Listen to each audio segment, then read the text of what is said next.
a tous déjà entendu parler de la fameuse île de Pâques. Non, cette île de Pâques.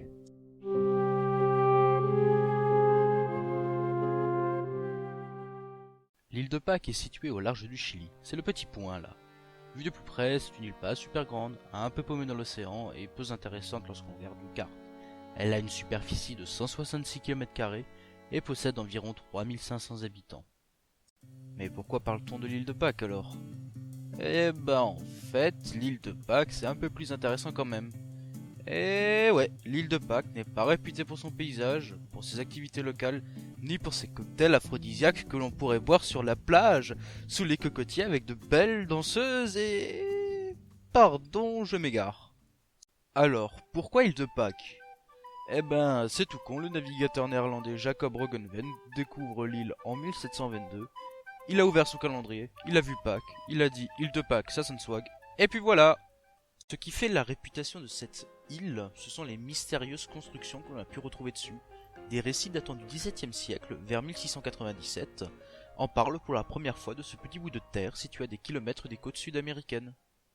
Pour en revenir au navigateur, ce Hollandais les a décrites dans ses œuvres comme quelque chose d'effrayant, de majestueux et d'impressionnant.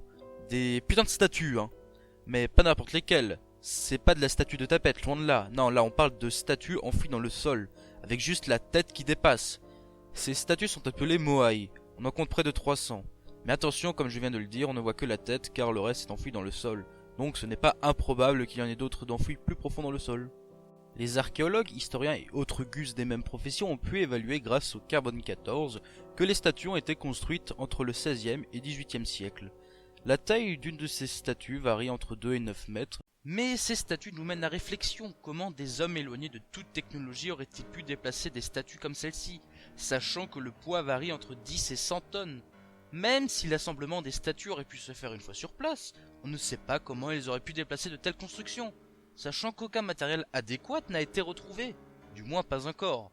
De plus, toutes ces statues, visibles, tournent le dos à la mer, sauf cette qui, elle, regarde l'horizon. Y aurait-il une signification par rapport à ces statues? Sachant que leurs visages ne ressemblent pas à des styles de visage polynésiens, mais plus à ceux d'Américains.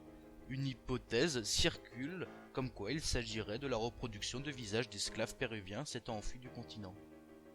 Tout ça reste assez mystérieux, mais j'ai quelques petites idées là-dessus.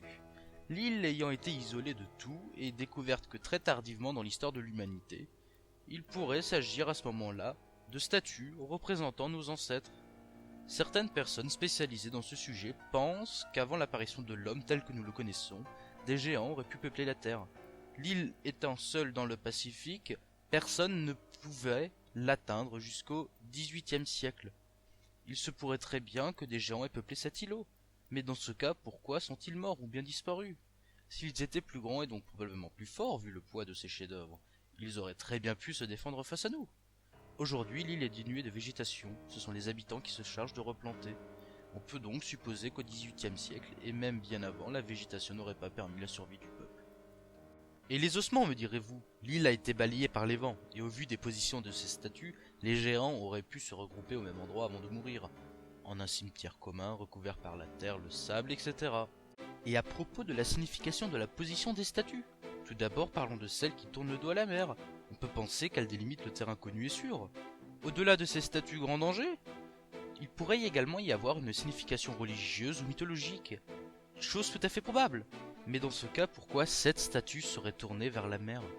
Si les autres statues se tournent vers la terre, c'est sûrement pour montrer que le danger vient des océans, bestioles immondes et autres abominations.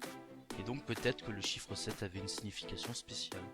Aujourd'hui encore, le mystère reste entier, et les fouilles archéologiques battent leur plein. Et selon vous, qu'en est-il de ces statues? N'hésitez pas à poster en commentaire vos hypothèses ou vos pensées. Si la vidéo vous a plu, n'hésitez surtout pas à vous abonner, à partager la vidéo, et puis bonne réflexion.